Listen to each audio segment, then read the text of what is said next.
Imagine, if you will, a night in the 13th century. We are not just anywhere in the world, but in the heart of Anatolia.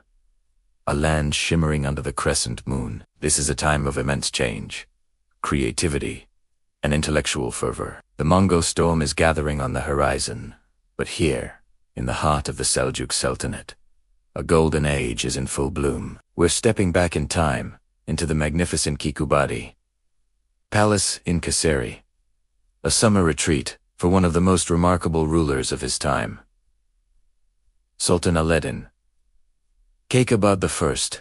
Tonight, the palace isn't just a symbol of power. It's a sanctuary for the mind and spirit. Forget the clash of swords and political intrigue for a moment. Instead, listen. Can you hear it? The gentle, rhythmic splash of a fountain, its water murmuring secrets of inspiration. The air is thick with the sweet, heady scent of incense and delicate rose water. Look around. We are standing in a grand hall, a space designed to inspire awe and contemplation. The ceiling above us is a breathtaking dome, covered in delicate gold leaf that glimmers and dances in the soft light of countless candles and oil lamps. It's like a private sky filled with 100 captured stars. Supporting this golden heaven are majestic columns of pure white marble, intricately inlaid with mother-of-pearl. Their surfaces cool to the touch and swirling with iridescent patterns. The walls themselves are a canvas of art, adorned with exquisite tiles, bearing inscriptions of golden verses from the Quran. Their calligraphy a testament to divine beauty and human skill. Our feet rest not on cold stone, but on plush Khorasan rugs, their deep reds and blues weaving complex geometric patterns.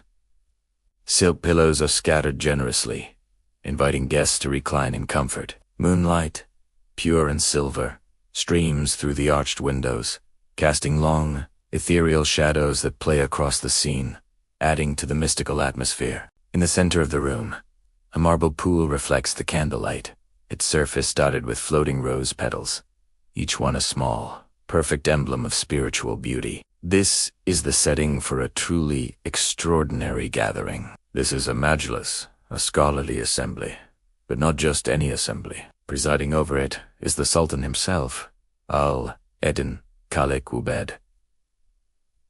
He isn't just a warrior king, he's a patron, a man who understands that the strength of a kingdom lies not only in its armies, but in its culture, its art, and its knowledge. He sits, not on a towering throne, but among his guests, a magnificent Seljuk crown on his head, his expression one of deep concentration and respect. He is listening. And who is he listening to? The guests tonight are titans of thought, poetry, and spirituality. In this single room, an intellectual supernova is taking place. Look, there, his presence radiating a quiet, powerful energy, is Jalaluddin Rumi. At this point in his life, he is a respected scholar, but the world-altering transformation that will make him the beloved poet of love and divine union is already stirring within him. He is the heart of this gathering. Next to him you see Sadreddin Konavi, a towering figure in his own right, a stepson of the great Andalusian mystic Ibn Arabi. Konavi is a master of metaphysics and esoteric philosophy. He is the bridge between the complex philosophical traditions of the Islamic world and the raw, spiritual passion that Rumi is beginning to explore. His intellect is as sharp as a finely honed blade, yet his spirit is open to the deepest mysteries of existence. And in another corner, perhaps a quieter presence, but with a fire in his eyes, is a man who will speak to the soul of the Turkish people for centuries to come. Yunus Emre, his poetry, simple yet profound, will champion a message of universal love, humanity, and direct connection with the divine, bypassing complex doctrines to speak directly to the common person's heart. The focal point of this incredible scene is a moment of pure intellectual and spiritual exchange. A large, open manuscript rests on a lectern carved from ivory, its pages filled with elegant script. This book symbolizes the very reason they are all here: the sharing of knowledge. Rumi leans forward, his hand gesturing towards a specific page in his burgeoning masterpiece, the Masnavi. He's explaining a passage to the Sultan, his voice filled with the passion of his newfound poetic vision. The Sultan listens intently, his gaze fixed on the words, absorbing the wisdom being offered. At the same time, Sadruddin Kunavi holds another manuscript, perhaps a commentary on the works of his stepfather. Ibn Arabi, he reads aloud, his voice steady and clear, weaving a complex tapestry of philosophical thought that complements Rumi's poetic insights. It's a dialogue not just between men, but between different paths to truth. The path of poetic love and the path of intellectual understanding. They are not in competition, they are in harmony, creating a synthesis of heart and mind. This scene is a microcosm of the 13th century Anatolian Seljuk world. It was a period of incredible syncretism and tolerance. The Seljuk sultans, like Keykubad, actively fostered this environment. They built not just fortresses and mosques, but also caravanserais that welcomed travelers of all faiths, and madrasa schools that became vibrant centers of learning. They understood that knowledge was precious, as valuable as the gold leaf on their palace domes. Scholars, poets, scientists, and artisans from across the Islamic world, from Persia, Central Asia, and the Arab lands flocked to Anatolian cities like Konya, Sivas, and here, in Kayseri. They came seeking refuge from the advancing Mongol armies, and they found a safe haven where their talents were not just protected but celebrated. This influx of intellectual capital created an unprecedented cultural renaissance. Every element in this room is symbolic. The open manuscript isn't just a book, it's the free and open exchange of ideas.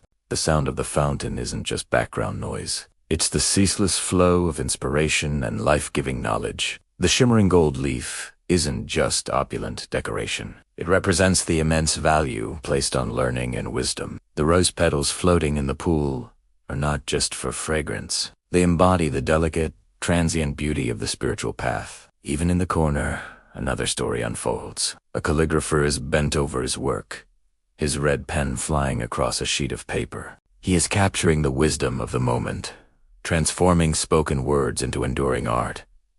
His presence reminds us that in this world, art and knowledge were inseparable. The scientist was often a poet, the mystic was often a scholar, and the ruler was their greatest champion. This night at the Keykubadiye Palace is more than just a historical snapshot. It represents a powerful ideal, a society where leaders value wisdom over wealth, where art is seen as a path to the divine, and where different intellectual and spiritual traditions can come together not in conflict, but in a beautiful, harmonious dialogue. It was a world where Rumi's ecstatic poetry, Konavi's intricate metaphysics, and Yunus Emre's heartfelt folk wisdom could all find a home and enrich one another. As we imagine this scene, we're reminded of the incredible legacy of the Anatolians. They laid the cultural and intellectual foundations for the Ottoman Empire and shaped the spiritual landscape of Anatolia for centuries. The ideas discussed in this room, the poems composed, the philosophies debated, they didn't stay within these palace walls. They flowed out, carried by dervishes, merchants, and students, influencing the world far beyond this mystical night. This harmony of knowledge, art, and spirituality was the true treasure of the Seljuks. It was a light that shone brightly, a beacon of culture and enlightenment in a turbulent age. And though the palace may now be ruins, and the Sultan and his scholars long gone, the echoes of their conversation, the beauty of their art, and the depth of their wisdom continue to resonate with us today. A timeless reminder of what can be achieved when power is dedicated to the patronage of the human mind and spirit. Thank you for joining me on this journey back in time. If you found this glimpse into the golden age of the Seljuks as fascinating as I do, please like, share, and subscribe for more stories from the crossroads of history. See you next time.